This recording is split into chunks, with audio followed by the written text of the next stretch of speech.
Hello guys, yan meron tayong no troubleshoot na motor.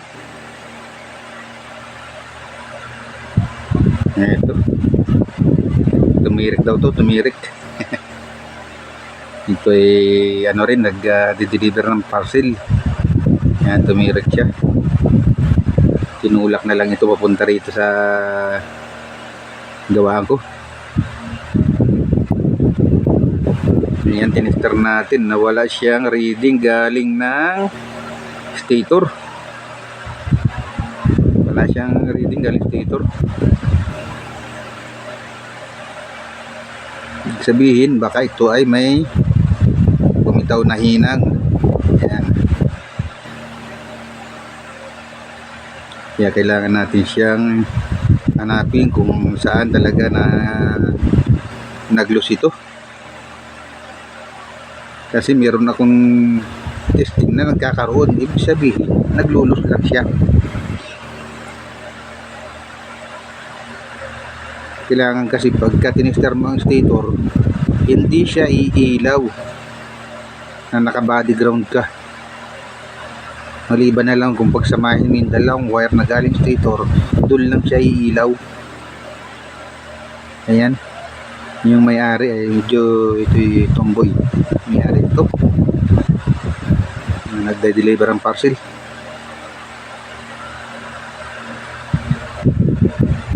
Ako medyo pa tomboy ito.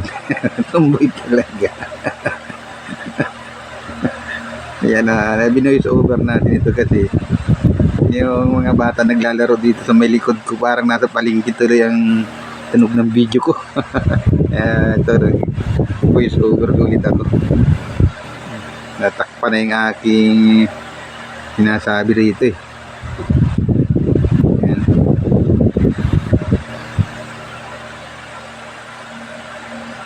Yan na, sinama na natin dito yung change oil na dahil masyadong maano yung kanyang langis, masyado nang maitim.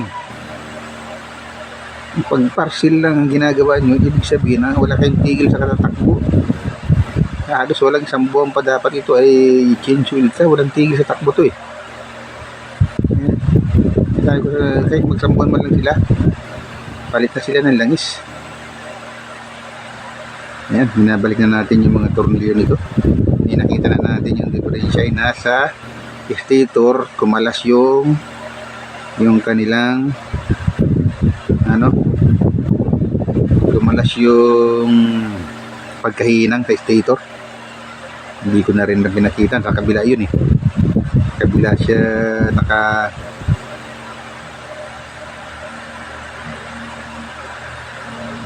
kabit. Yan. Bubuuhin na natin siya. Tapos matagal pa yung pagbuo kasi doon sa pag-repair ng stator. Mapakadaming tornilyo nito. Ayan, nakabantay na yung may-ari. Medyo sa 13 pa ito umuwi. Sa kay Buko pa ito umuwi, may-ari. Medyo kabilang bayan pa to.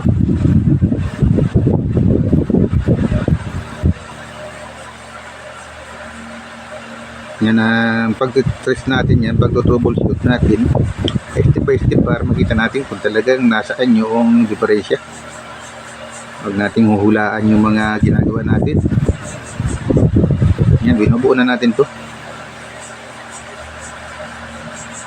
Medyo mas matagal pa yung pagbuo nito. Pagbaklas at pagbuo, yan ang matagal. Kailangan mo ng pasensya. Kailangan matandaan mo kung saan galing yung mga natanggal mong tornilyo. Ano? Diba? Napakadami yan. Ganyan katindi ang pagbubuo. Babayaran lang dito yung yung pagbuo, yung paggawa ko dun sa sira. Napakadali.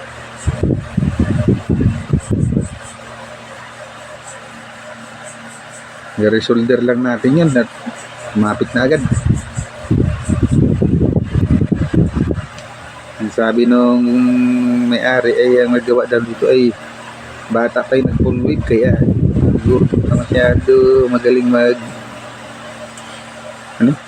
hinang. Medyo hilaw ang pagkainang nila, baka masyado mababa yung kanilang amperahin ng kanilang paghinang, mga 10-30 amperes. Hirap yun makaitunaw. Ang mga ganitong motor ang 60-80 ang yung soldering gun ng amperahe, watts pala, 50 watts. Yan ang dapat na wattage niya, hindi yung pag 30 lang ay wala, talagang hilaw-hilaw yan, hindi yan nakaka-penetrate. Lang i-penetrate niya both side ay natutunaw. Yan ang paghihinang, yan tayo dapat maghinang, hindi yung hilaw-hilaw. Ayan.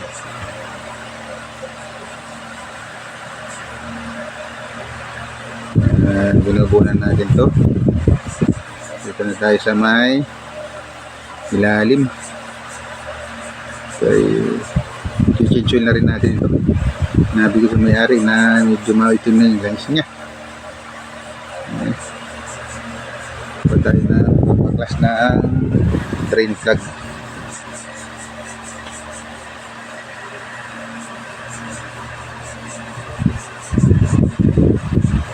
Ayan.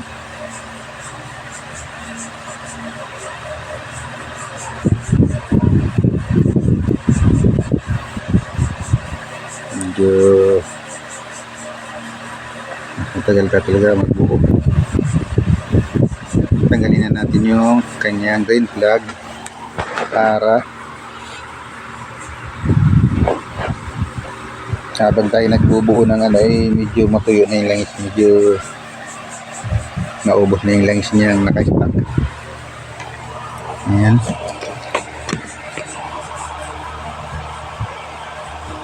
Ayan.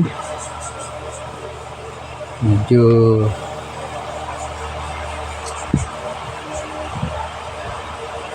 naghahanap tayo ng ating tools. Hindi ko makita. Saan ko ba nilagay ng aking 17? Ayan.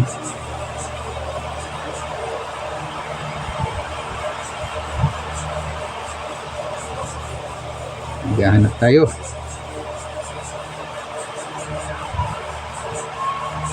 Nandito lang naman yung sa toolbox ng aking motor nakalagay. Medyo punong-puno yung toolbox ko, kaya napakahirap din maghanap. Dahil ako'y laging baong ko yung aking mga gamit, dahil pagka kami nakikita sa daan na nasisiraan, talagang tinutulungan ko kahit walang bayad, basta sila'y makauwi. Yan ang ginagawa ko. Yan, alam kong nahihirapan sa mga pagtulak-tulak, talagang natulungan ko ang mga tao, mga motorista. Minsan inabutan ako ng ulan sa pag-rescue. Wala pang bayad yun.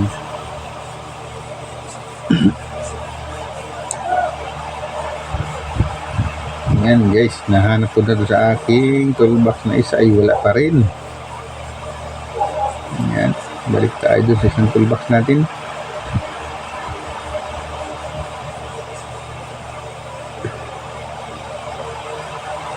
Sa susunod, iba na yung aking mga pambaon sa biyahe, at iba yung sa bahay.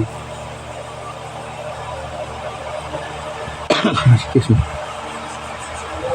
Para hindi yung gumugulo.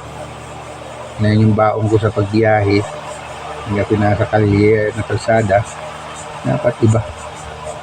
Pag yung yung nakasabit lang yung mga tools dito sa aking gawaan, dapat ganun lang yung style nito, hindi yung nakukuha ko pa yung nandito sa aking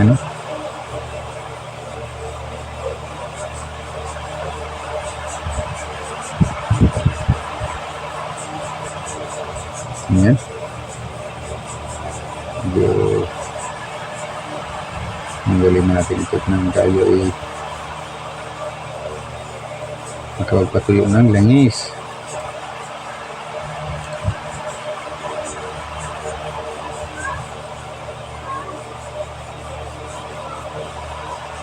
Yan.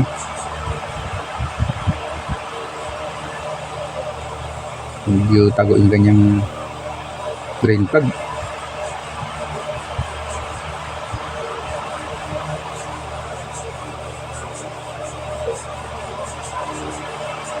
Yan, nagpipintuan ito yung mga taga-deliver ng parcel ito.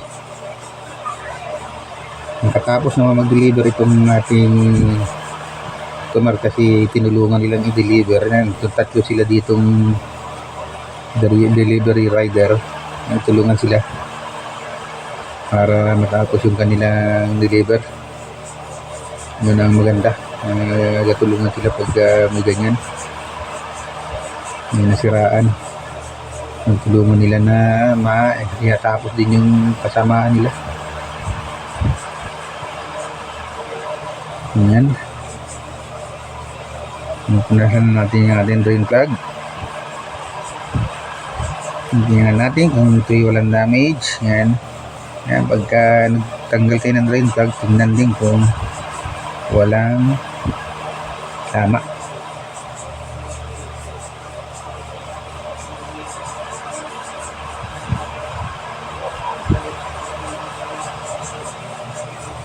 Yan. Sanay sila winto sa akin. Tanong kung ano ang dapat gawin. Ayan. Naturo natin kung paano ang dapat na pag-exchange oil. Minsan ay takbo sila ng takbo lang.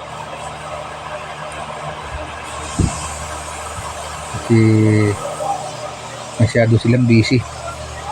Halos nakikita ko yung motor na lang sila dito nagpapagawit ng mga ito ay parang kulang sila sa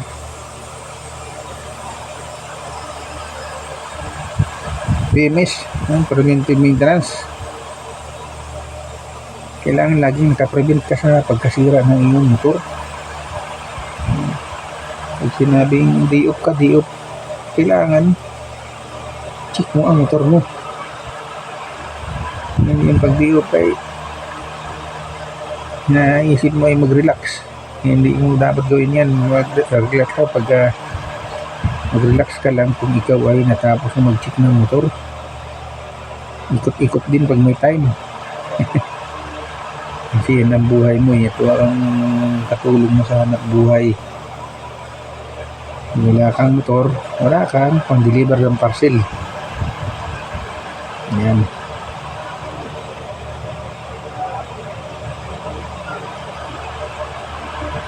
Tayo ay magbabalik na ng mga ibang tornilyo pa.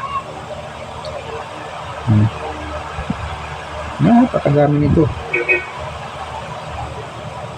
Kaya kailangan ng tiyaga.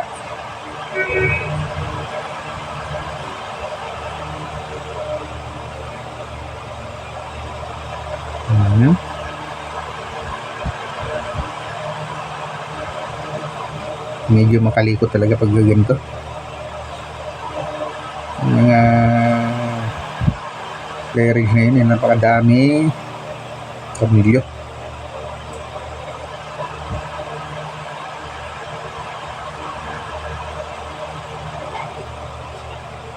Ayan. Itong motor na to, hindi ko kabisadong baklasin to. Hindi ko kabisadong baklasin yan. Ang function ng mga wiring ay alam ko yan. Kahit sa makina, alam ko yan. Kung paano siya nagpa-function. Kahit anong motor ang gawin ko, kahit kong gawin. Yan ang importante. Alam mo kung paano yung mga gumagana. Yun ang ano. Hanapin mo dyan kung nasaan yung charging system niya. Yan. Yung kanyang rectifier. Hanapin mo kung nasaan para matest mo kung bakit siya hindi nagkakarga. Kasi itong motor na ito ay battery operated. Pag naubos ang baterya at hindi siya nagkakarga sa nasira din ang charging system niya, hindi mo siya mapapaandar. Hindi baling walang baterya at may charging system ay okay ang sa charging system niya, aandar yan. Yan ang sikreto ng motor. Yan guys, napakahirap magbalik ng mga Phillips screw nya. Napakadami.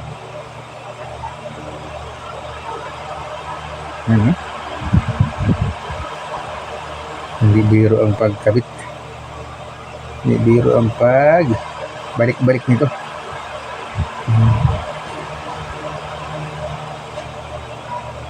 Hindi, tatawa na ako pag may sumubra daw, iibulsa na lang. Pero hindi rin dapat sumubra. Kailangan lahat na tinanggal mo, tanggalin mo, tanggalin mo kung saan galing yung mga tornilyo na yan. Pag galing sa ilalim, sa may ilalim ng motor, ibig sabihin madumi. Yun, nilalagay mo dumi, yung malinis dito sa nakikita sa labas. Yan, pare-parehas lang naman halos, kaya lang pag madumi, doon siya sa ilalim. Ang technique yan. Kasi pagka natatalsikan ng putik ko, likabok, doon yan.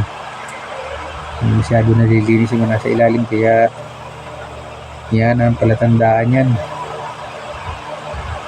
Ayan. Napakadami. Ganyan tayo balik. Kailangan pasensya. Isipin mo buti kung saan mo sinuha yung mga tornilyo na yan. Kahit yan ay pare-pareho, ay mayroon siyang designated area na kung saan siya nakalagay. Yan. Yan, medyo inabon ako. Excuse me po. Inabo ako nung nagpunta ko sa MOA. Malamig, tapos biglang lalabas ka mainit. Ayan guys, yung tinuturo ng may-ari mismo kung saan nakalagay yung mas maganda. Kailangan may pakialam ka rin sa iyo motor kahit hindi ka nag-backlash. Medyo sila ang nakakatanda lahat niyan. Yan, dahil dito ay araw-araw nilang kasama. Yan, kailangan yun ay may pakialam ka na ganyan. Hindi pawayaan mo lang yung mekaniko na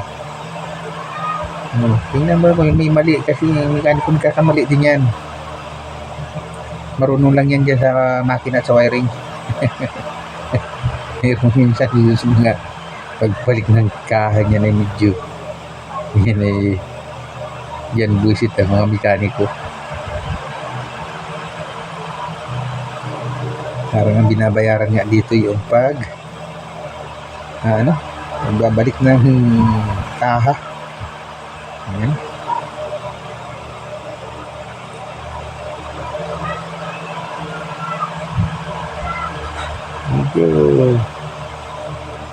Ito ay servisyohan natin ng tapat para itong mga to ay pamalita ka na ikaw ay marunong, magaling. Hindi naman magaling na magaling. Nagagaling-galingan tayo, magaling na galing. Magagalitan tayo ni Inting Butingting. Hindi, tama lang naman si Inting. Hindi naman tayo nagmamagaling. Nakakaintindi tayo, marunong lang tayo. Pangit yung nagyayabang tayo na tayo ay nakakaangat sa kanila. Yan yung isa, nakasama nila yun. Joker din. Yan, nagluloko nila yung kanilang kasamahan tomboy.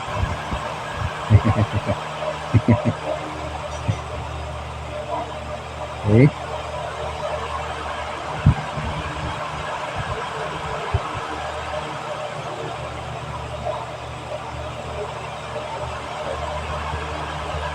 Ayan.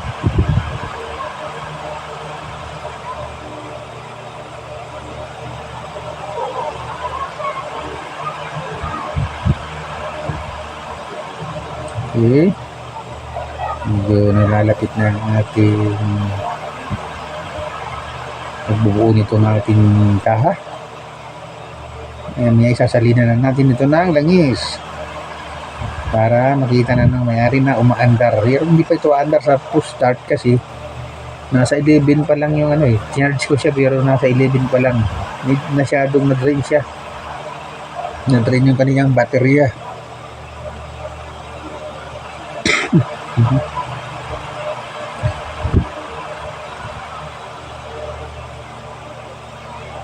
Inuubot tayo.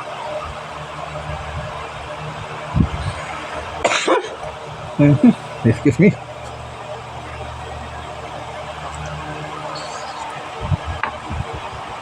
Mahirap mag voice over pag naubo. Parang hindi ko na ito yung voice over kasi ito meron na akong sinasabi dito, kaya lang parang nasa palengke mga bata na nasa likod ko naglalaro. Yan, tatlong bata na napakaingay, kaya napilitan ako mag voice over. Yan, dito pa lang nag-uusap na kami kung ano ang dapat gawin o ano ang nangyari. Nag-uusap na kami. Yan, kaso maingay. Yung paghinang nung aking ginawa sa extitor, dito ko rin pinakita, madali lang naman maghinang. Yan, kailangan mo lang tester para malaman mo kung talagang functional na siya. Tayo naman lahat ay marunong gumamit ng tester.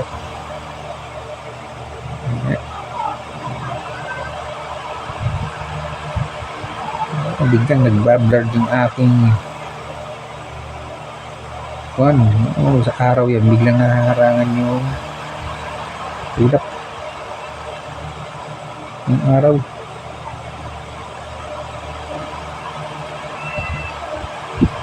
Ayan.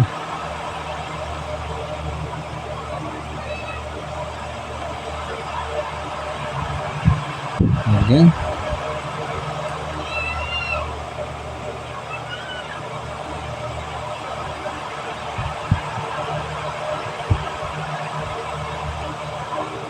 Ayan.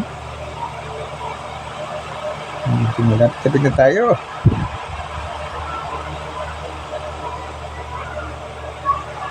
Oh, bakit biglang nadilim? Ano nangyayari?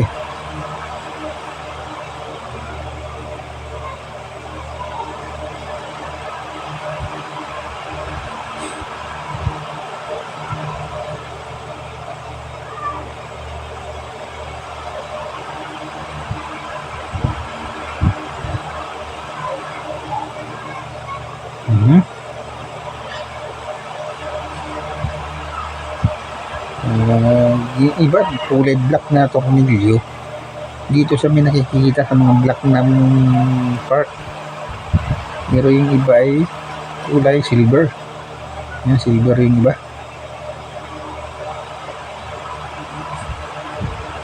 Yan guys, punta tayo ng 10 minutes bago tayo matapos dito. Medyo talaga makalikot ito. Ayan. Pero medyo pinistuhan na yung ating camera. Pinistuhan na nung may-ari, tinalikuran. Hindi natin piling sabayin yun. Kasi may-ari. May nalang pasensya mo na lang. Yun.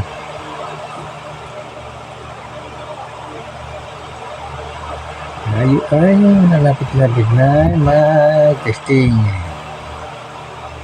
Yan.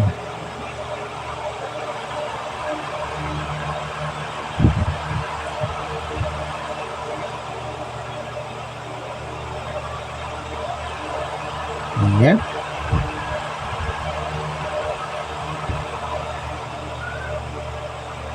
I-testing na natin ito dito. Pagkatapos nito,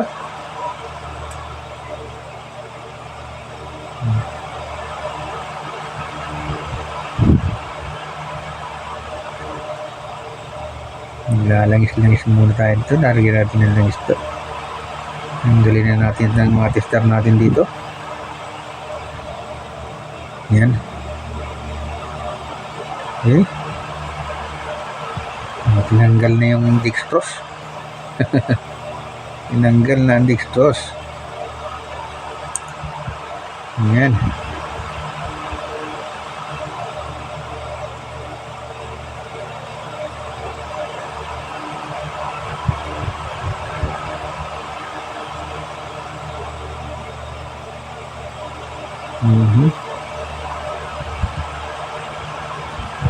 Oh, hindi ko pa ito kinat yung ating video ay napakahaba pala nito. Ayan guys, ito ay napakadali namang gawin, pero medyo kailangan natin lang puliduhin. Hindi na yung palpak tayo. Ayan.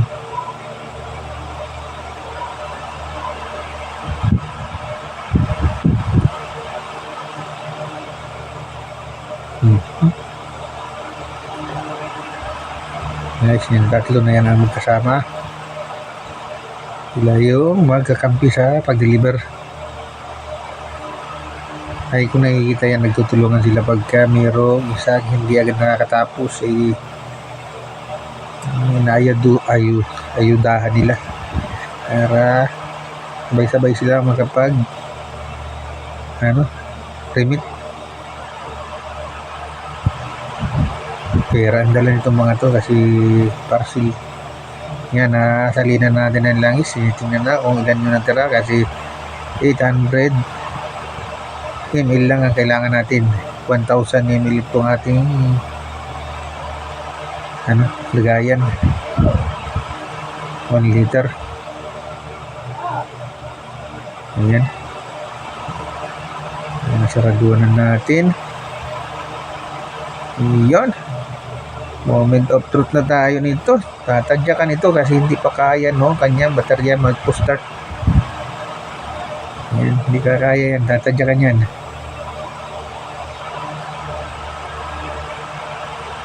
Kanina ayaw gumana. Ayan, gagana na rin ngayon. Nangyari na tumadyak. Ayan. Nadyakan na niya. Iloloko. Nabusina pag napadyak.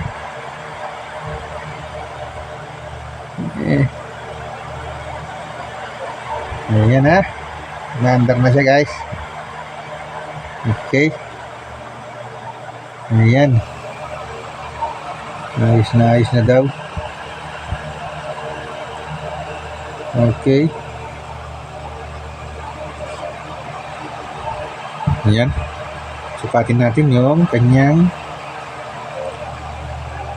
charging system kung okay. Ayan, susukatin natin kung talaga nagkakarga. Hindi ko mo ipakita kasi yung cellphone ko yung nakapermis doon sa gilid. Hindi ko na pwede silang utusan na sunan, pero ito'y okay ang charging. Ayan. Namatay. Sabihin, marami na rin yung kanyang karburador. Kailangan ng motor hindi na mamatay ang pag naka-minor. Kulang talaga sila sa halaga sa motor. Dapat ng motor ay hindi namamatay pag naka-minor. Yan ang dapat na tama. Hindi kailangan tadyakan ng tadyak. Yan. Yan. Nakita silang maingay. Yung pala may tornilyo doon na nalaglag sa may headlight niya. Matagal na daw yun. Okay. Gumagana na siya. Functional na lahat. Yan. Hindi ko na isasama yung paglinis ng carburetor niyan. Ibalik nila sa akin yan kung talagang palpalinis sila. Yan ay marumi ang carburetor. marumi ang kanyang maliit na jeep. Hindi, wala ng butas. Ayan. Kailangan yan ay hindi na mamatay pagka binitawan mo ang silinyador. Ayan guys. Sila ay nagpapaalam na rito. Ayan. Pero ayan. Inaabot na yung bayad sa akin. Ayun. Uwi na. Malalayo pa ang uwian nila. Sila ay taga 13. Hintay taga silang eh. Malayo ang kanilang uwian. Yan. Nakita nila akong magawa. Dito na raw sila magpapagawa palagi. Yun ang ano nun eh.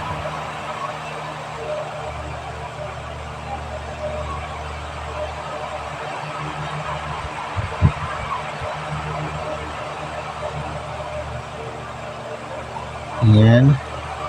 Ito ay papunta na sa pag-remit ng kanyang mga koleksyon. Yun ang kanilang trabaho.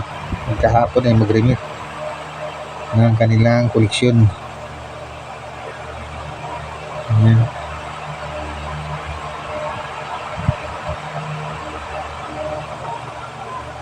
Yan. Naalis na siya. Okay. Ayan. Ilay ito ang paalis na. Ayan. Tuwan-tuwa siya. Okay na ang kanyang motor. Magpasalamat siya sa atin. Ayan o. Ayan. Katagpo siya ng marunong mag-troubleshoot. Hindi yung kamba-kamba. Ayan. Okay. Ayun. Medyo matas na. Dahil talaga paalis na. Kasama yung isang motor din. Ayan. Ano na. Sila yung nagbabay na. Nagbabay na sila guys. Yung pala ako'y naka-video pa rin kahit nagbabay na. Kaya thank you for watching guys. Nagbabay na pero ako yan dito pa. Ayun, tingnan mo. Ang tagal ko pa silang namalayo na kaalis na yung pala naka-video pa. Thank you for watching guys. Yan. Ayan na. Ang ating ginawa ay success. It's alive. Sabi ni Katropalin, it's alive. Yan tayo mag-troubleshoot. Yan. Hindi lang maingay, maganda yung ating conversation eh. Wala eh, maingay. Nandito na lang guys. Salamat sa inyong manonood. Thank you.